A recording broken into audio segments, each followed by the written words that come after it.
So here's his question, in case not everyone could hear. Piers said that about watching the breath. Do correct me if I misrepresent your question, Piers.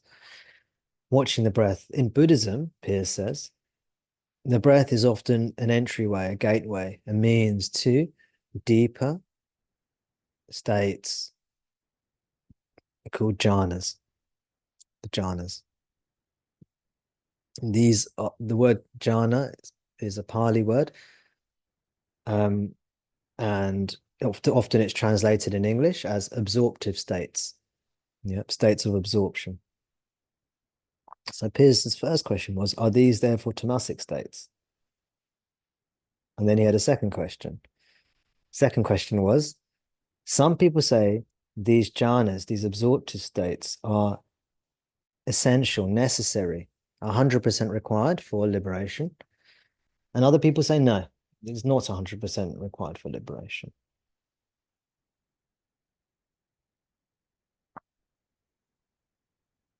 That's the question, right?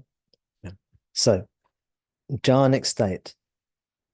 Jhanic states, we can say, jhanas, sorry, the jhanas, we can say basically samadhis, different trance-like states, okay?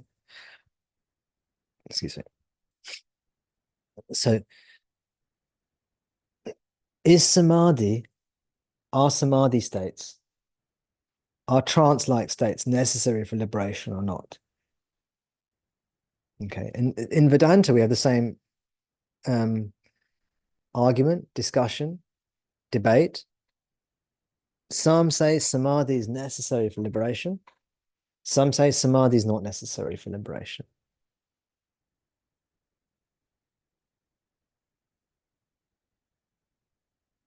You'll see Shankara in his commentaries. In some places, he says, the self is only attained through samadhi.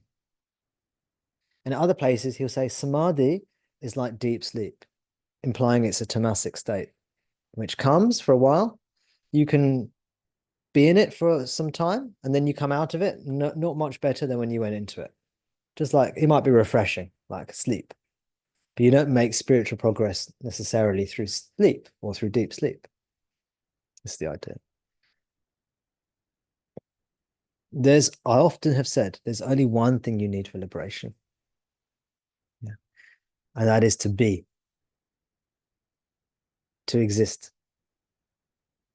That's the only prerequisite. Only prerequisite is to exist. The other way I sometimes phrase it is the only thing you need for liberation is to have a self. Yeah.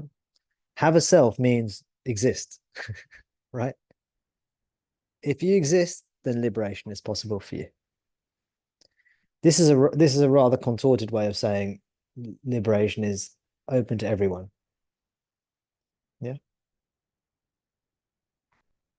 As long as you exist, as long as you have being, yeah, as long as you have a self, which means being, as long as you exist, which means you are, as long as you are,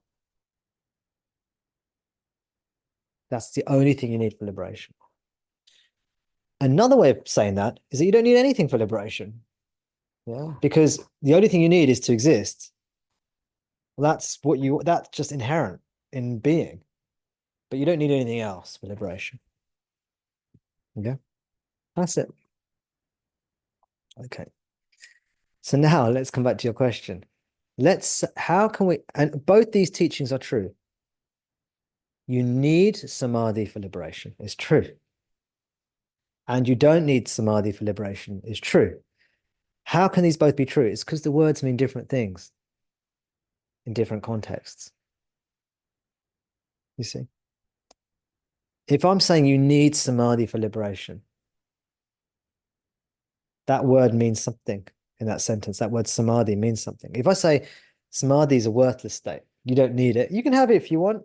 If you want to hang around there, enjoy it. Some Buddhist teachers say this, don't they? They say you can purify yourself. You can enjoy the deeper states of absorption, enjoy the joyous states of bliss through the jhanas. Have you heard these teachings, Piers? Yeah, is that what you're referring to?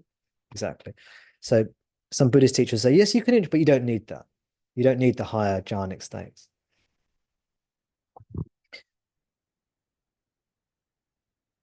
So in Vedanta, we have the same thing. Samadhi is necessary for liberation, and other places, samadhi is just like deep sleep. I've already given you my view. And my view is consistent with all these teachings we've said so far. The only thing you need is to exist. When I say that you need samadhi, what does samadhi mean? Samadhi means yourself. Samadhi means your true self, devoid of tamas, slumber, sloth, dullness, and devoid of rajas, activity, projection, appearances, objects. Okay. If that's what you mean by samadhi, that is just that's a synonym for yourself. Okay. If you go to that place in quotes, yeah, it's not actually a place. You can't, it's not somewhere you can go to physically. These teachings are ultimately metaphorical. The verbal teachings are ultimately metaphorical. If you go to that place or that state, it's not a place, it's not a state. There are no words. So we use these words as proxies. So if you go to that state, that place, that is what you need to do. You need to go to that place devoid of rajas, tamas. If you call that jhana, a jhanic state, if you call that jhana, that is absolutely necessary. The purpose of the lower jhanas is to reach that in Buddhism. Buddhism, you get to that place of non-arising. Do you remember, you see that translation? Non-arising. Have you come across that in the Buddhist text? Because then you go to non-arising. Non-arising means no rajas. No arising. No tamas, no delusion, no moha, which means delusion or ignorance. Yeah. No moha, which means tamas. And no attraction, aversion, which is rajas. Then that's the jhanic state. That's nirvana. Okay, so if that's what you mean by jhanas, absolutely necessary, because jhana means the self, means realization, means nirvana. Okay, that is the highest jhana. If you look at Buddhist teachings on Samma Samadhi, which is the 8th step in the I don't know why I did that. You know what 8 is? 8th step in the Buddhist Ashtanga path, eightfold path. The last step is this teachings where he teaches you about the jhanic states. It's the highest teaching in Buddhism. It's the last and final step for liberation. And he says then eventually you go into nirvana. So the purpose of going through the absorptive states is to divest yourself of ignorance, rajas, tamas. Yeah. If the jhanic state just means a tamasic state, then you don't need those. If it's just a trance-like state, which is a tamasic state, projection of the mind, a subtle projection of the mind, I watch the breath, I watch the breath, I get really good at watching the breath, I get really, really, really good at watching the breath, my mind goes super quiet, I'm super focused, I'm super concentrated, go into this like tunnel-like state, just the breath, even more focused, I'm getting in more and more absorbed onto a point, becomes tamasic eventually. And this is not necessary for liberation. That's a form. It's a subtle form. It's a subtle object. Tamas is a subtle object. Rajas is a more gross object. Well, actually doesn't. They're both subtle objects. They're both objects. Doesn't matter which one's more subtle, which one's more gross, which one's more subtle. They're both objects. So those are no objects are required for liberation. So in that way, samadhis are not necessary. But the true samadhi, Nirvikalpa Samadhi, Bhagavan Ramana calls it Sahaja Samadhi. Sahaja means natural or easy samadhi, the natural state. He actually calls it Sahaja Nirvikalpa Samadhi. You see Sahaja Samadhi? Have you heard that before? It's quite prominent in some of Bhagavan Ramana's teachings. He talks about Sahaja Nirvikalpa Samadhi.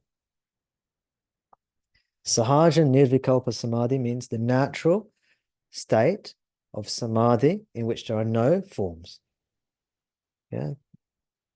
Nirvikalpa means no forms, no thoughts, no desires, no forms arising. And Sahaja means easy, natural, means it's not forced through like concentration on object. So it's not tamasic. Yeah. As opposed to something he calls Kevala Nirvikalpa Samadhi. Kevala Nirvikalpa Samadhi is a thoughtless state which is created through force, like concentrating on something, some object. You know, you go Shiva, Shiva, Shiva. Eventually, there's this through habit, your mind becomes dull. And this can be very useful for some people. For some people, they need to go through that tamasic states. It's very useful to get rid of rajas. But it's ultimately not liberating in itself. You have to get rid of tamas and rajas.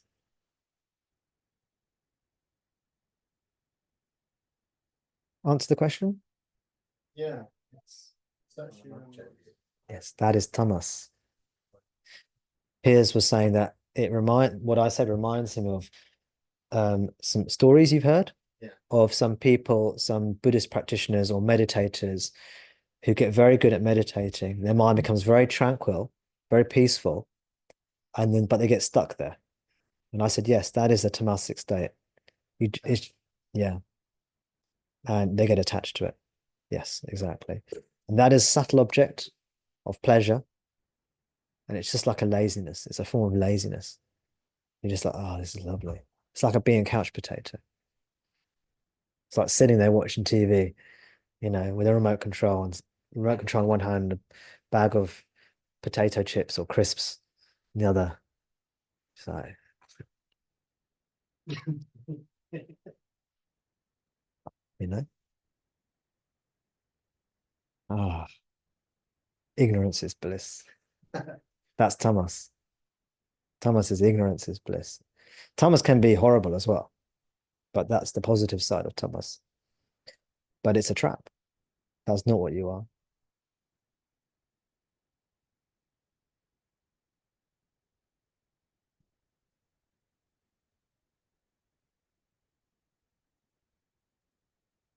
Yes, it's the peace you experience is a subtle object in those tranquil states. It's also you get some people like if you've ever met people who smoke a lot of cannabis, you know, if they're stoned, what they call them stoners, is it? And they're like very calm and they speak very slowly and they seem very happy. You know, have you met those kinds of people who are really slow and their brains hardly like their brains like ticking over like at like half a revolution of a minute or something like that. You know, the brain cells are really slow and they feel great, yeah. And it's like, but they can hardly respond sometimes, you know. And yeah, that's another tamasic state. You know, you've taken a substance that slowed your brain down. And it mimics, this is this theme, this tamasic state mimics sattva. Tamas can superficially look like sattva. Remember the spinning top analogy? Have you heard me say that one? I've been saying it a few times recently. A spinning top, when you spin it very fast and it's whirring, it looks like it's stationary. This is super fast spinning top that looks like it's stationary. That's sattva. That's liberation. And the spinning top when it's stationary, that's tamas. And they're completely opposite ends of the spectrum, but superficially they look the same. You know, like a couch potato superficially looks like a monk. You know, they both are inside, they don't leave their hut, you know, and they spend long periods of time in silence. And they might look quite happy and peaceful on the outside. It's totally different though. One's like lowest energy state, and one's the highest energy state, like the spinning top. One is the lowest energy state of tamas. It's not spinning at all. One is spinning vibrantly. The vibration is incredibly high. It's still, but that high vibration, high energy, this is liberation. This is your true nature. It's got nothing to do with the body mind, by the way. It's got nothing to do with the body mind. It's always there. Is that all right, Piers? Makes sense? What's the one thing, everyone? Just say inside your mind, what's the one thing you need for liberation? You don't need to tell me, just think it. Everyone know the answer? You have to exist, or you have to be, or you need nothing for liberation. How can liberation depend on something?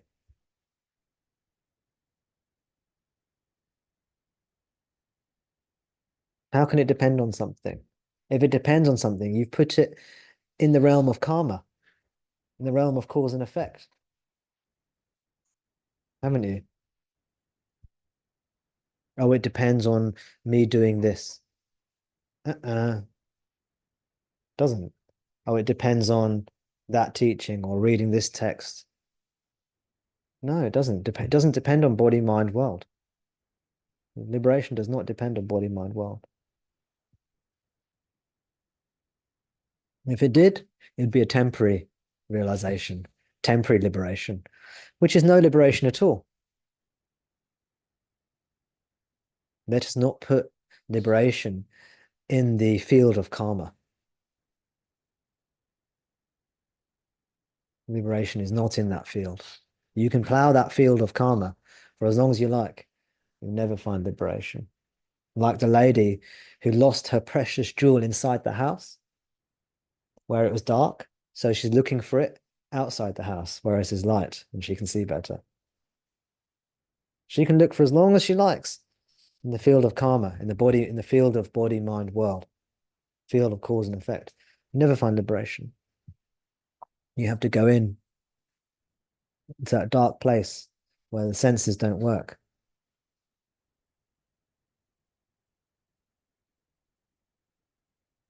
That is the true meaning of samadhi. That is a true meaning of jhana, the jhanic states in Buddhism. Jhana in Pali, I think I'm right, is the equivalent to the Sanskrit word prana. Yeah, Prajna. Prajna. Many of you will know that Jna as being of jnana. Prana means the same as jnana. It means knowledge or consciousness. In Sanskrit, it's prana. Or have I got that wrong? I think in Pali it's jhana. Maybe someone can look it up for me, what jhana is the equivalent of in Sanskrit. I might have that wrong. But it means something like that if it doesn't mean that one. Maybe you can let me know.